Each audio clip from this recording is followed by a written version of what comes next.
Boa tarde, meus irmãos. Que o nosso Deus, no seu cuidado e na sua misericórdia, seja com cada um de nós, a cada momento. Meus irmãos, eu quero convidá-los ao estudo da Palavra de Deus nessa tarde. Um irmão muito precioso entrou em contato comigo, bem assíduo das nossas lives, e ele pediu para que a gente pudesse trazer uma explicação melhor sobre Hebreus capítulo 6. E atendendo o pedido desse irmão, a gente vai entrar nesse assunto hoje, ainda que de uma forma assim mais panorâmica. E eu queria deixar isso em aberto para todos. Se alguém mais tem algum assunto específico que gostaria que fosse abordado, entre em contato. A gente espera poder ser resposta de Deus para aqueles que desejam conhecer mais da palavra do Senhor. Sendo assim, vamos ao estudo de Hebreus 6. Abra aí, por favor, capítulo 6. O nosso irmão pediu para que a gente focasse especificamente dos versos 4 até o 8. Leiam comigo, Hebreus 6, de 4 a 8. É impossível, pois, que aqueles que uma vez foram iluminados, provaram o dom celestial e se tornaram participantes do Espírito Santo, provaram a boa palavra de Deus e os poderes do mundo vindouro, e caíram? Sim, é impossível outra vez renová-los para arrependimento, visto que, de novo, estão crucificando para si mesmos o Filho de Deus, e expondo a ignominia. Porque a terra que absorve a chuva, que frequentemente cai sobre ela, produz erva útil para aqueles por quem é trabalhado e também cultivado. Recebe bênção da parte de Deus. Mas, se produz espinhos e abrolhos, é rejeitado e perto está da maldição. E seu fim é ser queimada. Eis aqui o texto, meus irmãos. Eis o texto. A dúvida essencial é por causa dessa expressão do verso 6. E caíram. Então, essas pessoas todas caíram, o texto fala, é impossível renová-los outra vez para arrependimento. Percebe que o texto, no primeiro momento, está falando de perda de salvação e de uma perda definitiva que não tem mais retorno?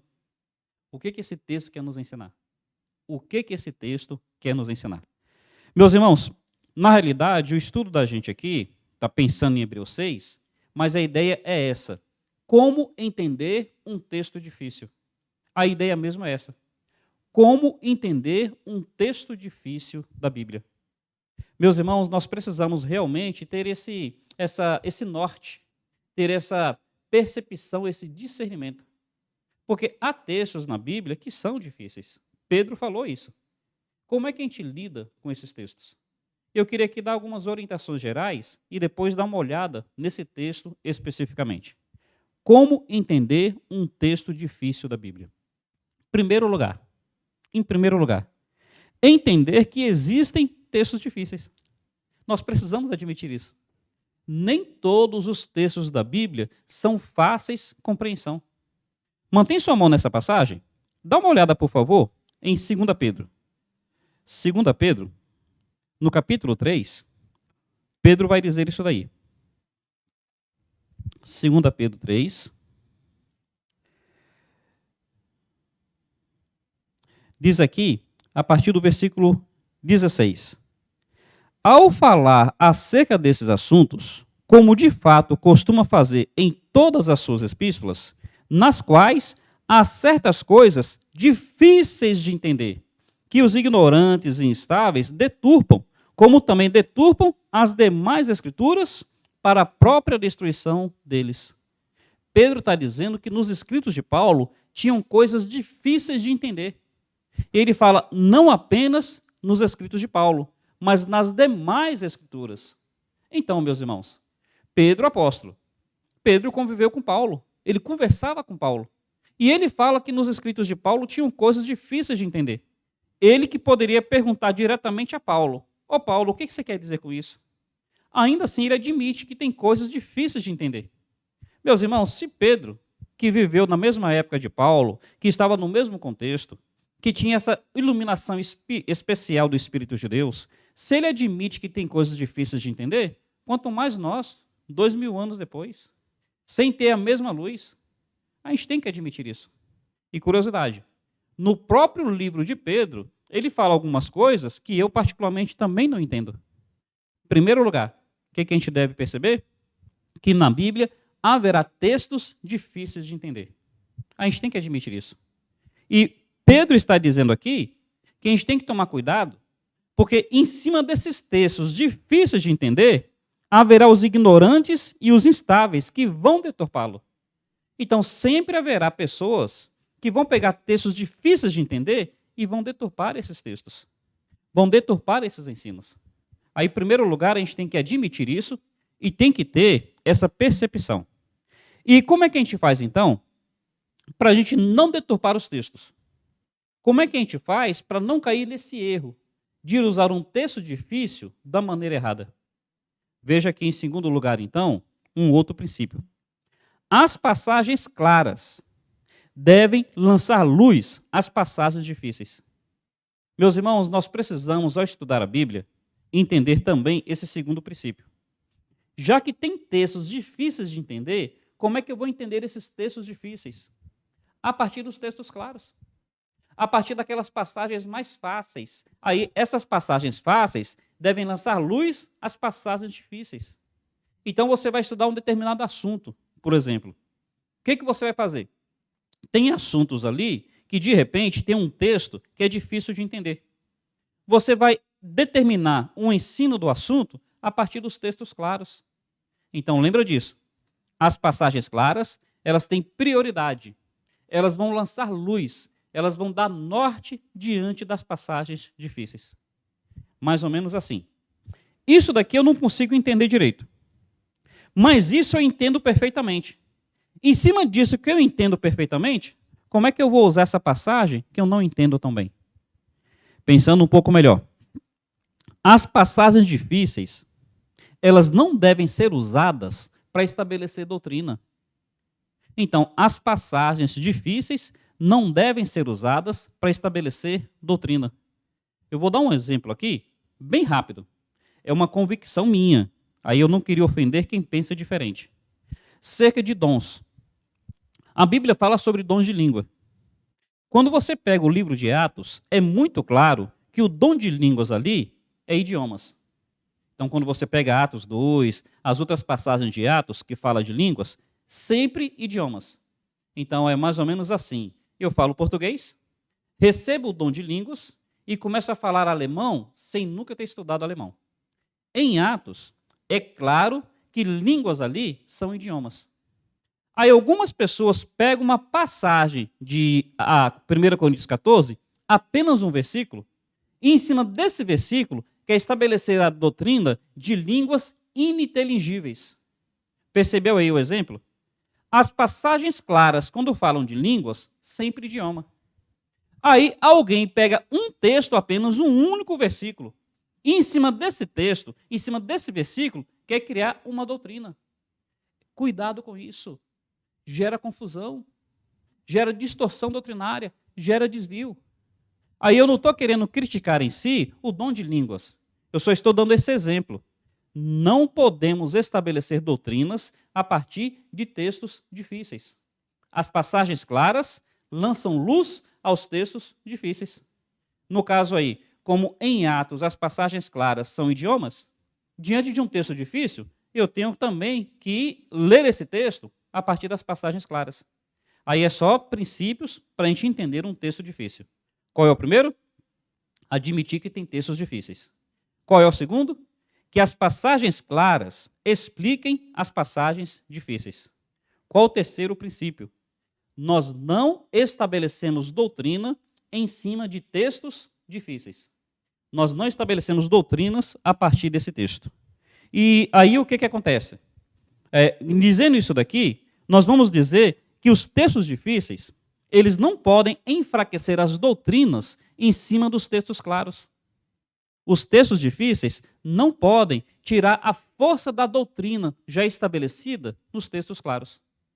Em último lugar, para a gente então poder pensar nessa passagem específica. Em quarto lugar, o que a gente deve fazer? Siga a linha de raciocínio do contexto. Como é que você entende um texto difícil? Siga a linha de raciocínio do contexto. Tem um contexto menor, que é a passagem, que é o capítulo, por exemplo. E tem um contexto maior, que é o livro como todo. Perceberam aí? Contexto menor, a passagem, o capítulo. Contexto maior, o livro como um todo. Então, vamos recapitular, só para a gente poder entrar no texto aqui agora. Como é que a gente vai lidar com textos difíceis? Admitindo que existem esses textos, em primeiro lugar. Segundo, entendendo que as passagens claras é que devem lançar luz às passagens difíceis. Terceira, não estabelecendo doutrina em cima de textos difíceis. E quarto e último lugar, siga a linha de raciocínio do contexto. O que o livro está querendo dizer? E em cima disso, a gente vai tendo um norte, a gente vai tendo um parâmetro. Não é que vai dar para a gente explicar tudo, mas pelo menos a gente vai ter uma noção geral e não vai cair no erro que Pedro falou, deturpar as Escrituras. Assim, vamos pensar aqui sobre esse texto de Hebreus 4, de Hebreus 6, a partir do verso 4. No primeiro momento, a ideia está transmitindo perda de salvação. Veja se não é isso. O versículo 6 fala, e caíram, então é impossível renová-los para arrependimento. No primeiro momento, parece que está falando de perda de salvação. É isso mesmo? Veja, se eu quiser pegar esse texto para dizer que tem perda de salvação, eu devo também dizer que uma vez que perdeu a salvação, não tem mais volta. Observe bem, o texto está dizendo, e caíram, é impossível renová-los para arrependimento. Porque seria como crucificar Cristo uma segunda vez. Aí veja bem, quem quer defender perda de salvação a partir desse texto, vai ter que dizer que uma vez perdido, acabou, não tem mais volta. É isso mesmo. Tem um grupo religioso que ensinava assim, não sei se ensina ainda. Esse grupo religioso é a Congregação Cristã. Eles ensinavam assim, eu não sei se ensina ainda. E me permita dizer uma coisa. Ainda que eu não concorde com a perda de salvação, eu vou dizer que pelo menos eles foram honestos com aquilo que o texto está dizendo. Se eles querem defender perda de salvação, eles foram honestos em dizer que perdeu salvação, não tem mais volta. Então eu discordo da perda de salvação. Mas se quiser defender perda de salvação nesse texto, tem que admitir que não tem mais volta. É isso mesmo que esse texto está dizendo? Meus irmãos, vamos pensar aqui um pouquinho. Como nós dissemos, passagens claras estabelecem doutrinas que não podem ser contrapostas por passagens difíceis. Tem alguma passagem clara na Bíblia que fala sobre a segurança eterna de salvação? Vamos pensar? João capítulo 10, Jesus fala assim, eu sou bom pastor, eu dou a vida pelas minhas ovelhas e elas jamais perecerão. Aí ele diz, sabe, que ninguém arrebatará as suas ovelhas da sua mão. E ele fala, meu pai que é maior do que tudo, ninguém pode arrebatar as minhas ovelhas da mão de meu pai. Então ele vai dizer que as ovelhas jamais perecerão, porque estão seguras na mão do filho e estão seguras na mão do pai. Está falando de segurança eterna de salvação? Claro que está. Nunca, jamais perecerão. Não dá para arrebatar as ovelhas da mão do filho e nem arrebatar das mãos do pai. Meus irmãos, ali é claro. Salvo, salvo para sempre. Romanos capítulo 8. Quem nos separará do amor de Cristo? E ele vai enumerando diversas coisas. E ele fala que estou bem certo de que nem a altura, nem a profundidade, nem os anjos, nada no presente, nem no porvir. E ele fala, nem alguma outra criatura poderá nos separar do amor de Deus que está em Cristo Jesus, o nosso Senhor. Então, nós temos passagens claras que falam sobre segurança de salvação, que falam que uma vez salvo, salvo para sempre. Já que as passagens claras ensinam isso, nós não podemos pegar passagens difíceis para contrapor isso. Então, meu irmão, com certeza, esse texto não está ensinando perda de salvação. Com certeza, porque as passagens claras ensinam a segurança de salvação. Lembra, a Bíblia não se contradiz, porque ela tem o mesmo autor, e esse autor é o Espírito Santo do Deus eterno. Sendo assim, o que o texto está dizendo? Já que não é perda de salvação, já que nós já sabemos do que não está falando, o que então que está falando? O que esse texto realmente quer dizer? Aí vamos entender agora o contexto. Vamos entender o porquê desse livro. Em primeiro lugar, qual o título? Livro aos Hebreus. Vamos entender. Quem foram os destinatários diretos desse ensino? Os hebreus. Os judeus convertidos ali no início da igreja. Por que é importante nós entendermos isso? Porque os judeus, eles são uma comunidade étnica, social, baseada na religião. Então, qual é a base do judaísmo? A sua religião. O fato de terem nascido de Abraão não traz apenas um aspecto étnico, traz também um aspecto religioso. Já que você nasceu de Abraão, você precisa ser circuncidado. E essa circuncisão é um compromisso da família de guardar a religião dos judeus. Perceberam então? Os judeus, eles eram um grupo que se reunia não apenas a partir da sua etnia, era um grupo social a partir da sua religião. Aí o judeu que se convertia a Cristo, porque ele agora abraçou Jesus, e na cabeça dos judeus, quem tinha Jesus abandonou Moisés. Então, o judeu convertido, ele passava por aquilo que é chamado de ostracismo. Ele era isolado da sua comunidade. Era um ostracismo social. Era um ostracismo religioso. Então, porque agora ele abraçou a Jesus Cristo, então ele ficava expulso da sinagoga. Ele ficava expulso das suas atividades sociais, das suas atividades religiosas. Então, qual é o contexto? O contexto é que o judeu convertido, ele estava sofrendo aquilo que é chamado de ostracismo, devido à falta de compreensão do que era a nova dispensação. O judeu convertido, ele acabava assim, ou abandonando a fé, ou então ele realizava um tipo de sincretismo.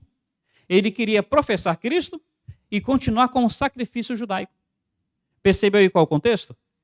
Então, tanto havia o judeu convertido, que por causa do ostracismo, acabava assim abandonando a fé em Cristo para voltar ao convívio social com seus familiares, com seus amigos, ou havia aquele que, para dizer que não estava abandonando o judaísmo, ao mesmo tempo que professava Cristo, continuava praticando os sacrifícios do judaísmo. Esse é o contexto.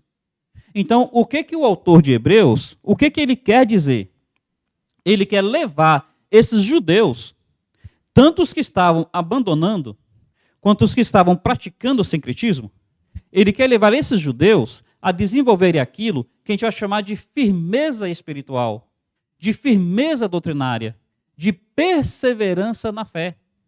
O objetivo do livro é este, é chegar a esses hebreus convertidos e dizer assim, olha, não abandone o cristianismo, porque o judaísmo está expulsando vocês.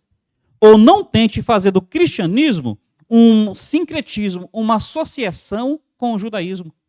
É isso que o livro quer nos ensinar, quer promover essa fé, firmeza espiritual e doutrinária. E aí, meus irmãos, qual é o tema principal do livro? Qual é o tema principal? A superioridade de Cristo. Então, o livro todo, desde o primeiro capítulo até o 13º, vai sempre mostrar como Cristo é superior. Começa falando que Cristo é maior que os anjos.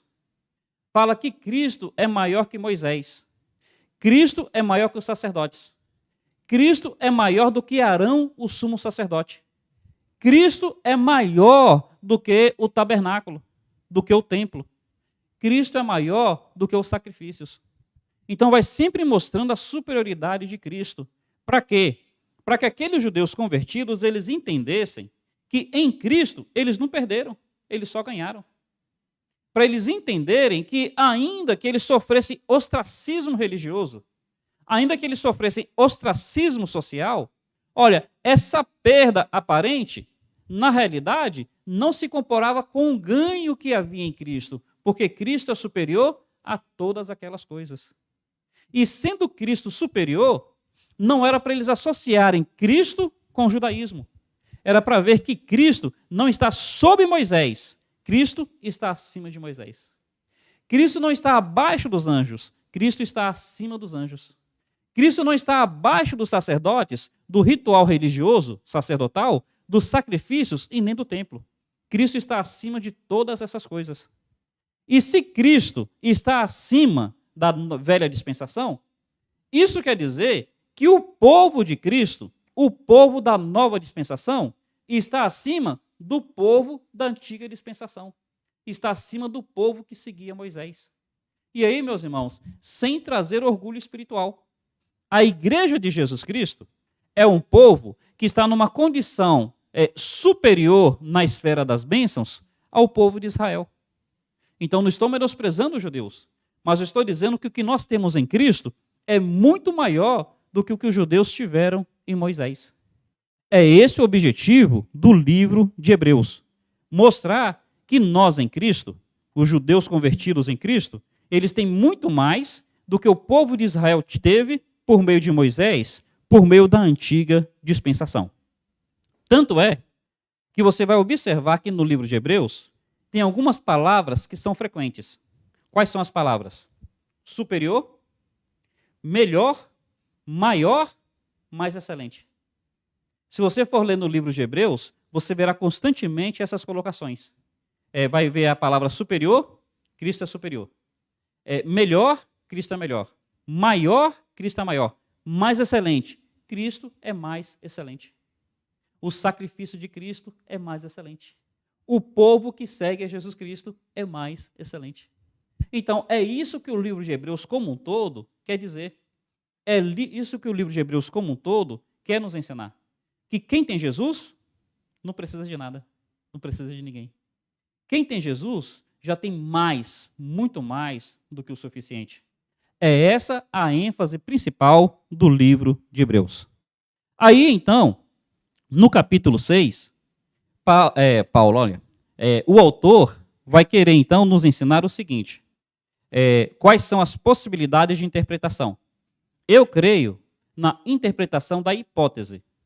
Qual a interpretação da hipótese? Ele está dizendo para aquelas pessoas o seguinte, olha, vocês acham que vocês podem abandonar Cristo, voltar para o judaísmo e depois abraçar Cristo de novo. Se fosse este o caso de realmente a pessoa que abandonou a Cristo ter perdido a salvação, então, olha, coitado dessa pessoa, porque se tivesse perdido a salvação, não daria para recuperá-la. Meus irmãos, perceberam aí? Eu creio na teoria da hipótese. Ele está falando, se fosse o caso de você ter perdido a salvação, rapaz, não tinha mais volta para você. Porque não dá para crucificar Cristo uma segunda vez. O que ele está dizendo? No Velho Testamento, os sacrifícios eram frequentes, os sacrifícios eram contínuos. Você tinha que sacrificar todo ano. Com Jesus Cristo não é assim. A morte dele foi definitiva. Ele morreu uma vez por todas. Então, creu em Jesus Cristo, lembra disso, não precisa de mais nada. Você não precisa ficar sacrificando. Você não precisa achar que qualquer coisa você tem que sacrificar de novo. Tem gente que vai dizer que aqui não está falando de salvo. E eu creio que está. Observa, por favor, as expressões que ele usa. Verso 4. Uma vez foram iluminados, provaram o dom celestial, se tornaram participantes do Espírito Santo. Então, está falando de salvos. Tem gente que fala que não é salvo. Eu creio que está falando de salvos. Mas o que eu entendo é que está falando de uma hipótese. Se fosse o caso de ter perdido a salvação, o que não dá para acontecer, então, olha, se fosse este o caso, teria sido definitivo. Não teria mais volta. Entenderam, então, mais ou menos qual é a linha de pensamento? Se você pegar aqui a partir do versículo 1, você vai perceber ainda como é que a ideia é mais ou menos nesse caminho. Olha aqui o verso 1. Pondo de parte princípios elementares da doutrina de Cristo. Deixemos-nos levar para o que é perfeito. Eles ainda estavam na superficialidade. Aí Paulo fala, o autor fala, vocês têm que se aprofundar, vocês têm que se aperfeiçoar, vocês têm que perceber quanto que em Cristo vocês são completos. Ele vai dizer aqui, não lançando de novo a base de arrependimento de obras mortas, da fé em Deus, ensino dos batismos, da imposição de mãos. É porque essas coisas todas no judaísmo era muito assim comum. Tanto é que o batismo é um rito cristão que começou no judaísmo. Os essênios batizavam, havia aquelas lavagens cerimoniais. Aí ele está dizendo, olha, lá no judaísmo vocês faziam batismos. Aí vocês querem trazer isso para o cristianismo. Não, no cristianismo é uma vez por todas. A nova dispensação é uma vez por todas, porque ela é perfeita. Meus irmãos, é isso que eu entendo nesse livro. Não está falando de perda de salvação. Está mostrando como em Cristo tudo isso é superior. É tão superior, é tão perfeito, é tão completo, que se isso não funcionasse, coitado da pessoa, mais nada funcionaria. Entenderam então mais ou menos qual é o propósito? Eu espero que o estudo de hoje tenha de alguma forma te trazido um norte, não apenas para o livro de Hebreus. Como nós havíamos dito, é um texto difícil. Ninguém pode dar uma resposta que talvez satisfaça totalmente a todos os leitores. Mas ainda que seja um texto difícil, você está tendo parâmetros para ter uma percepção geral, tanto desse texto, quanto de outros textos difíceis. Aí eu termino só fazendo essa recapitulação rápida. Como é que a gente entende um texto difícil? Primeiro, admitindo que existem textos difíceis. Segundo, entendendo que as passagens claras devem explicar as passagens difíceis.